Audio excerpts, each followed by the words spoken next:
যেই সেতু নিয়ে স্বপ্ন দেখেছিলেন মা, সেখানেই মারা গেল আদরের সন্তান। দীর্ঘ আন্দোলন সংগ্রামের পর গত 13ই মে উদ্বোধন হয়েছিল দক্ষিণ চট্টগ্রাম জেলার মানুষের স্বপ্নের সেই কালুরঘাট সেতু। এর মধ্য দিয়ে আশা জেগেছিল সেতু ব্যবহারকারী লাখ লাখ মানুষের। বাংলাদেশ সুইডেন পলিটেকনিক ইনস্টিটিউটের সাবেক শিক্ষার্থী জুবাইরা ফেরদৌস ইসরাও এমন খবরে হয়েছিলেন উচ্ছ্বাসিত। কিন্তু যে সেতু নিয়ে স্বপ্ন দেখেছিলেন মা ইসরা, সেখানেই চোখের পলকে প্রাণ গেছে 2.5 বছর বয়সী মেয়ে সন্তান মেহেরুমা নূর আয়েশার। বৃহস্পতিবার 5 জুন রাত 10:30টার দিকে চট্টগ্রামের কালুরঘাট সেতুর বোয়ালখালী অংশে পর্যটক এক্সপ্রেস ট্রেনের ধাক্কায় একটি সিএনজি চালিত অটোরিকশা দুমড়ে মুচড়ে যায়। এই ঘটনায় সিএনজি চালিত অটোরিকশায় থাকা শিশু মেহেরুমা নূর আয়েশা, অটোরিকশা চালক মোহাম্মদ তুষার সহ মোট 3 জন মারা গেছেন। চট্টগ্রাম মেডিকেল কলেজ হাসপাতালে ভর্তি হয়ে আছেন আরও 3 জন। হতাহতের সংখ্যা আরও বাড়তে পারে বলে ধারণা করছেন প্রত্যক্ষদর্শীরা। পর্যটক এক্সপ্রেস ট্রেনটি কক্সবাজার থেকে ছেড়ে এসেছে 7:45 দিকে। ট্রেনটি বোয়ালখালী অংশ থেকে শহরের দিকে ব্রিজ পার হয়ে আসার সময় সিগন্যাল দেওয়া হয়েছিল, কিন্তু সিগন্যাল না মেনেই সেতুর উপরে উঠে যায় একটি অটোরিকশা।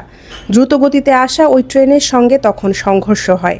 সেখানে আরও কয়েকটি মোটরসাইকেলও ট্রেনের নিচে চাপা পড়েছে।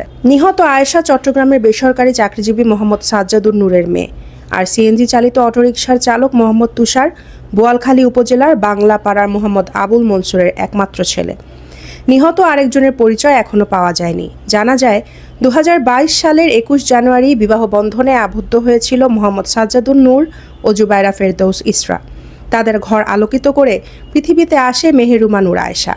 সাদা টি শার্ট ও কালো চশমা পরিয়ে আয়েশার সঙ্গে গত 4 মার্চ ফেসবুকে এক স্ট্যাটাস দিয়েছিল মা ইসরা। সেখানে তিনি লিখেছিলেন, তুমিই আমার জীবনের একমাত্র সঙ্গ। বৃহস্পতিবার রাতে ফেসবুক জুড়ে ভাইরাল দুর্ঘটনার পরবর্তী একটি ভিডিও। ট্রেনে চাপা পড়ে দুমড়ে মুচড়ে যাওয়া সেই অটোরিকশা থেকে এক বাচ্চাকে কোলে নিয়ে বের হচ্ছে 30 বছর বয়সী এক যুবক। তিনি চিৎকার করে বলছেন, আল্লাহু আকবার, আল্লাহু আকবার, লা ইলাহা ইল্লাল্লাহ, আল্লাহু আকবার। হাসপাতালের করিডোরে চিৎকার করতে করতে বাবা সাজ্জাদ বলেন, আমি আল্লাহর কাছে বিচার দিব। আমার 30 বছর বয়স, আমি হয়তো দোষ করেছি, কিন্তু আমার বাচ্চার কি দোষ? সে কেন এভাবে মারা গেল? জিয়াউল আসাদ সিফাত নামে একজন বলেন, জীবনের এক মুহূর্ত বিশ্বাস নেই।